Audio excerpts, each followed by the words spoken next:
बार फिर अभिनंदन करती हूँ आपका मेरे YouTube चैनल असरा खान हिंदी एकेडमी में। तो आज हम पढ़ने वाले हैं कारक, कारक और उसके भेद। तो भेद जानने से पहले सबसे पहले इसका अर्थ जान लेंगे कारक, ताकि भेद आराम से अपन समझ पाएंगे। तो देखते हैं कारक का अर्थ। कारक का शाब्दिक अर्थ होता है क्रिया को करने वाला।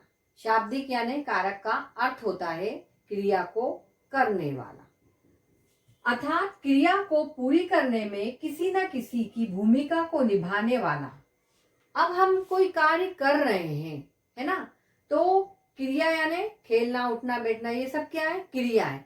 तो सिर्फ इसी से तो वाक्य नहीं बन जाएगा, इसी से तो कोई काम नहीं हो जाएगा। इसके साथ जो शब्द रहेंगे वो किसी न किसी भूमिका में रहेंगे। तो भूमिका को अर्थात क्रिया को पूरा करने में संज्ञा आदि शब्द संलग्न होते हैं। वे अपनी भूमिका के अनुसार अलग अलग कारकों में वाक्य में दिखाई पड़ते हैं। अब संज्ञा आदि शब्द में संलग्न होते हैं, या संज्ञा भी हो सकते हैं वो शब्द, है ना, और दूसरी भी भूमिका हो सकती है। तो वो क्या है? अलग अलग कारकों में हमें काय में दिखाई देते हैं? कारक वाक्य में दिखाई देते हैं। तो कारक का क्या अर्थ होता है? क्रिया को करने वाला। अभी यहाँ पर देखते हैं, उदाहरण देखोगे ना तो आपको समझ में आएगा। मोहन बल्ले से गेंद खेल रहा है, ठीक है। क्रिया को कौन करने वाला कौन है? ये है कर्ता, ठीक है। और ये बल्ले, है ना, और ये गेंद और ये खेल, ये क्या है? क्रिया है। क्रिया को कौन कर रहा है? मोहन कर रहा है। मोहन क्या है? करता है, ठीक है। अभी यहाँ पर बल्ला है, बल्ला क्या है? करण है ना। और गेंद क्या है? वस्तु है, ये कर्म है, ये कार्य किया जा रहा है ना। गेंद को खेला जा रहा है ना, तो ये गेंद है, तो ये कार्य किया जा रहा है किसके द्वारा? मोहन के द्वारा। तो ये एक वाक्य है पूरा। तो ये अलग अलग कारकों में वाक्य में दिखाई देता। तो ये आपको मैंने बताया है ना, अलग अलग कारक आ गए इसमें, ठीक है। अभी मैं आपको बिल्कुल अच्छी तरह एक्सप्लेन करती हूँ। यहाँ लिखा भी है, मैंने इसीलिए लिखा है ताकि मेरे विद्यार्थी अगर स्क्रीनशॉट लेना चाहें तो आराम से लेके और समझ पाएंगे आराम से। यहाँ देखिए, इसमें खेलना, ये खेलना, ठीक है। क्रिया से मोहन बल्ला गेंद संलग्न है ना। ये खेलना है ना, ये क्रिया है। इससे क्या क्या संलग्न है, यानी इससे क्या क्या जुड़ा हुआ है ना, ये देखना है किसकी भूमिका क्या है। मोहन, बल्ला और गेंद। खेलना क्रिया तभी संपन्न होगी जब कोई व्यक्ति मोहन खेलने वाला होगा। अब आपके पास गेंद है, बल्ला है, सब है, अब आदमी ही नहीं है खेलने वाला, कोई नहीं है, तो फिर क्या करोगे? नहीं होगी ना क्रिया संपन्न। तो क्रिया कब संपन्न होगी? जब अपने पास खेलने वाला होगा। तो ये मोहन है खेलने वाला, है ना। मोहन खेलने वाला हो। कोई साधन जैसे बल्ला, अब साधन भी तो चाहिए खेलने के लिए, तो ये क्या है? बल्ला, है ना। बल्ला क्या है? करण है।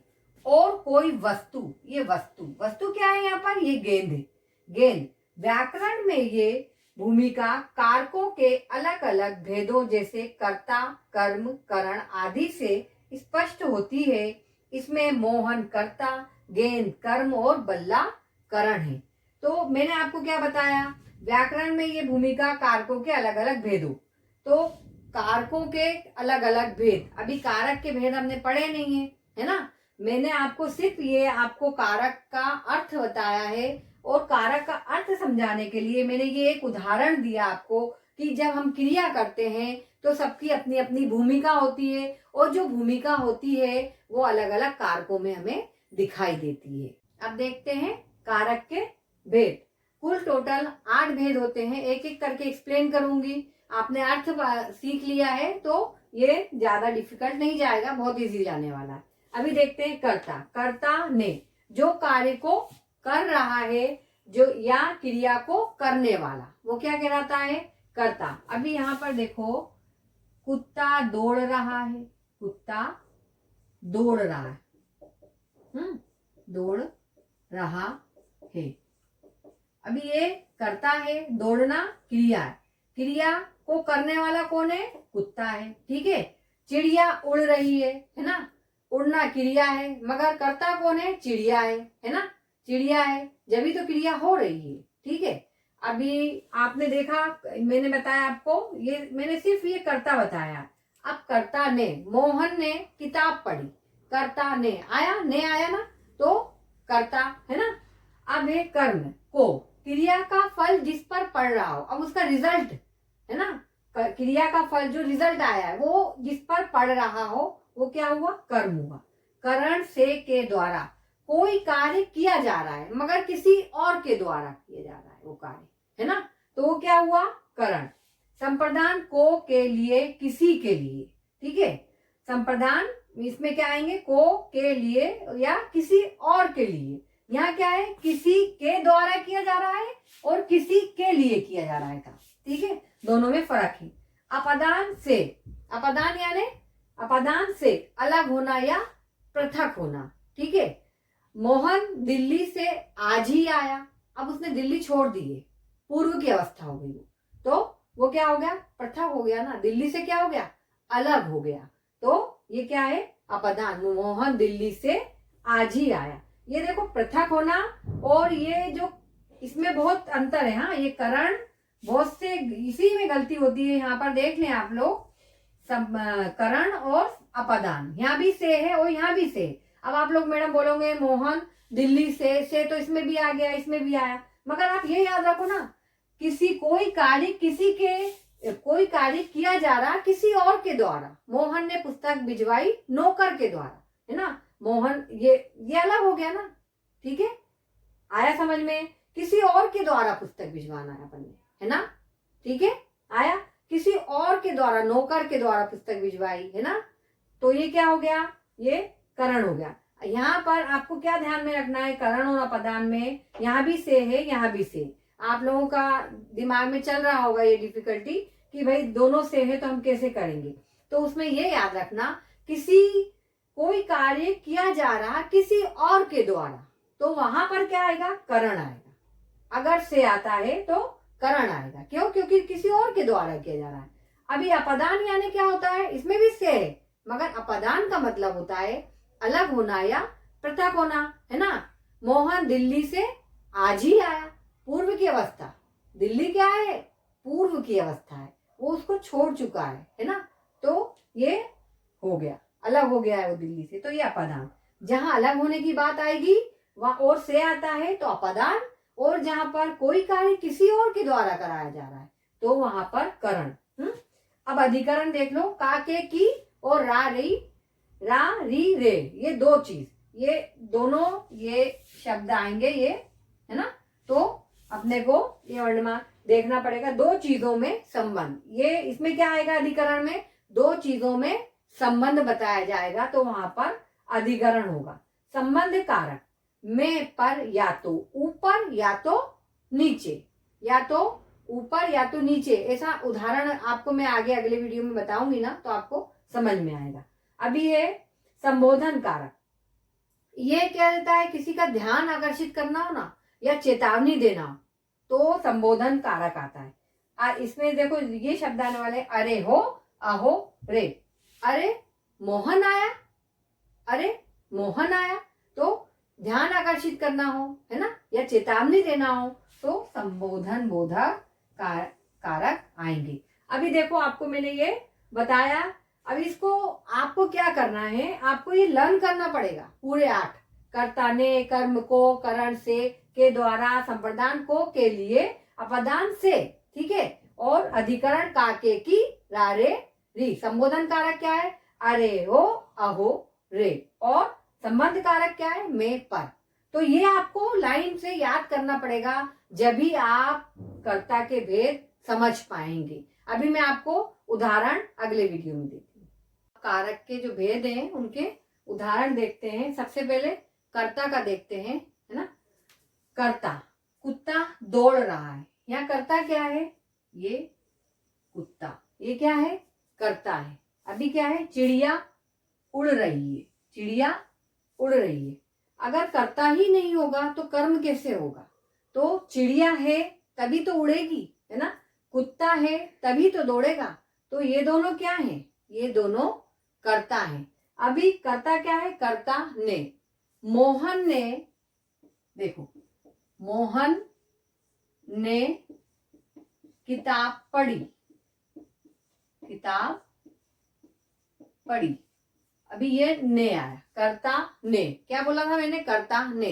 ये मैंने आपको जो बताया, ये कुत्ता दौड़ रहा है ना, तो ये मैंने आपको इसलिए समझाया ये वाक्य कि यहाँ पर कर्ता मैं बताना चाहती थी आपको, इसलिए मैंने बताया कुत्ता दौड़ रहा है, चिड़िया उड़ रही है। अभी कर्ता का उदाहरण ये रहा, मोहन ने किताब पढ़ी, ने, मोहन ने, कर्ता ने। अभी देखते हैं कर्म, ठीक है, मोहन दूध पी रहा है ना, श्याम किताब पढ़ रहा है, ठीक है। तो यहाँ दूध पीना और किताब पढ़ना, लड़का गेंद खेल रहा है, तो ये गेंद, दूध, किताब, ये क्या हुआ, कर्म हुआ। और ये क्या है, ये कर्ता है। ये क्या है, ये कर्ता है। मोहन, श्याम, लड़का, ये क्या है, ये कर्ता है। देखो मैंने कर्ता यहाँ भी समझाया और यहाँ भी बता रही हूँ। और कर्म क्या है, कर्म यानी काम ना। ये देखो कर्म क्या हो रहा है, दूध पीना, किताब पढ़ना, गेंद खेलना, तो ये दूध, किताब और गेंद क्या है, कर्म है। अभी देखते हैं करण। करण, मोहन चाकू से फल काट रहा है, किसी क्रिया को कर रहे हैं मगर किसी दूसरे के द्वारा, यानी चाकू, ये क्या है, चाकू। किससे काट रहा है, हाथों से तो नहीं काट रहा है ना, उसके हाथ में क्या है, चाकू है। तो चाकू क्या है, करण है, किसी और के द्वारा क्रिया कर रहा है वो, ये देखो चाकू, ठीक है। संप्रदान, मोहन ने सोहन को अपनी इच्छा से पुस्तक दी। यदि हम किसी दूसरे के लिए अपनी इच्छा से काम करते हैं तो देखो उसकी खुशी भी अलग होती है ना, तो वही है संप्रदान। तो जब किसी की दूसरे के लिए हम काम कर रहे हैं, कार्य कर रहे हैं अपनी इच्छा से, है ना, तो वो क्या है, संप्रदान है, और उसकी खुशी भी अलग होती है। यहाँ पर देखते हैं, उदाहरण देखोगे ना बहुत अच्छी तरह और बहुत ही इजी तरीके से समझ में आएगा। यहाँ पर देखो, मोहन ने सोहन को अपनी इच्छा से पुस्तक दी। किसी ने उसको प्रेशर डाला था क्या, नहीं, उसने अपनी इच्छा से पुस्तक दी। उस बच्चे के पास पुस्तक नहीं होगी तो उसने अपनी इच्छा से पुस्तक दी, तो अपनी अपनी खुशी के लिए, ये देखो, तो वो क्या हुआ, संप्रदान हुआ। अब अपनी माँ बीमार है तो अपन अपनी इच्छा से उसके लिए दवाई लाएंगे ना, कि कोई बोलेगा जब अपन दवाई लाएंगे, है ना, अपने को कोई और बोलेगा, अपने रिलेटिव बोलेंगे तो क्या अपन दवाई लाएंगे जाके, ऐसा नहीं है ना। अभी आपको डॉक्टर ने लिख कर दे दिया कि ये दवाइयां लानी है आपकी माँ को, तो आप अपनी इच्छा से जाएंगे वहां पर, है ना, आपको कोई धकेलेगा नहीं, आपके ऊपर कोई प्रेशर नहीं करेगा ना, तो वो अपन अपनी इच्छा से काम कर रहे हैं। तो वो क्या हुआ यहाँ पर, ये देखो संप्रदान, मैं अपनी माँ के लिए दवा ले आया हूं। अपनी इच्छा से लाए हैं हम अपनी माँ के लिए दवाई, किसी ने हमारे ऊपर प्रेशर नहीं डाला है, ठीक है। तो ये क्या हुआ, संप्रदान हुआ। अभी अपदान। अपदान मैंने आपको बताया है कि पृथक होना या अलग होना या उससे अलग हो जाना चीज का, ठीक है, पृथक हो जाना। पेड़ से पत्ता गिरा, अब पेड़ से पत्ता गिर गया, अलग हो गया है वो, पेड़ से क्या हो गया, पत्ता गिर गया है, तो वो जो गिरने की प्रक्रिया है ना उसके बीच की, वो क्या है, अपदान, है ना, पृथक हो चुका है। उसमें लगा है क्या वो पत्ता, नहीं लगा है। अभी वो दूसरा उदाहरण है, गंगा हिमालय से निकलती है। और एक बात याद रखना, यहाँ पर अपदान में से, ये मैंने आपको बताया था, अपदान से, कर्ता ने, कर्म को, करण से, ये अपदान से, पेड़ से पत्ता गिरा, गंगा से हिमालय निकलती है, ठीक है। अपदान यानी अलग होना। अभी आप बोलोगे मैडम करण भी यहाँ है, करण में भी से है और इसमें भी से है, तो मैंने आपको क्या समझाया, अपदान मतलब क्या होता है, अलग होना, पृथक होना। और मोहन चाकू से फल काट रहा है, यानी हम कोई क्रिया कर रहे हैं मगर किसी और के द्वारा कर रहे हैं, तो चाकू से कर रहे हैं ना, तो ये यहाँ पर अपने दिमाग में अपने को यही बात याद रखना है कि दो हो सकता है कि से इसमें भी आ जाए, इसमें भी आ जाए, मगर अगर आपने ये सोचा, ये समझा होगा कि करण मतलब क्या होता है, किसी और के द्वारा काम करना। मोहन काय से काट रहा था फल, चाकू से काट रहा था, तो चाकी किसी और हो गया, कोई और है वो, ठीक है, तो वो क्या हो गया, वो करण हो गया। और संप्रदान यानी क्या हो गया, हम इच्छा से अपनी काम करते हैं किसी के लिए, तो वो क्या हो गया, वो संप्रदान हो गया। ठीक है, अभी यहाँ पर देखते हैं, अपादान भी हो गया। अभी है अधिकरण। अधिकरण मैंने बताया था के ऊपर, है ना। यहाँ देखो, मेज के ऊपर किताब रखिए, के ऊपर आ गया, है ना। मेज के ऊपर किताब रखिए। और पिताजी घर पर कमरे में है, घर पर कमरे में, पिताजी कहाँ है, घर पर कमरे में, या तो के ऊपर या पर आएगा। ठीक है, वो देखो, पिताजी घर पर कमरे में है। अभी आ गया, ये भी हो गया आपका। अभी है संबंध कारक, है ना। यह राम की किताब है, इसमें संबंध बताया जाता है, संबंध दर्शाया जाता है। काके की, रा रे री, ये क्या है, संबंध बताने वाले शब्द है। यह राम की किताब है, तो ये संबंध बता रहे हैं कि ये किताब किसकी है, राम की है। इन फूलों का रंग बहुत सुहावना है। ठीक है, काके की, रा रे री आया ना, इसमें भी आया, देखो आप की, इसमें आया का, आया ना, सुहावना है। अभी है संबोधन कारक, है ना। इसमें अरे, हे, अहो, रे। अरे मोहन यहाँ आना, तो देखो अरे मोहन यहाँ आना, है ना। तो ये क्या है, संबोधन कारक है, हम किसी को संबोधित कर रहे हैं, तो वो क्या हुआ, संबोधन कारक। अभी मैंने आपको कारक बताए, उसके 8 भेद बताए, और उन भेदों के भी मैंने उदाहरण बताए आपको, और उन भेदों के अर्थ भी बताए मैंने आपको। तो आपको अब कारक बहुत इजी जाएगा, बहुत सरल भाषा में समझ में आएगा। और आप मेरा ये वीडियो देखेंगे तो मैं ये गारंटी देती हूँ कि आप कारक कभी भी गलत, रॉन्ग नहीं करेंगे, और आपको इसमें मार्क्स पक्के मिलने वाले हैं। तो आप मेरा पूरा वीडियो देखें, स्किप ना करें, और मेरे वीडियो को क्या करना है, लाइक, सब्सक्राइब और शेयर करें। Bye, take care.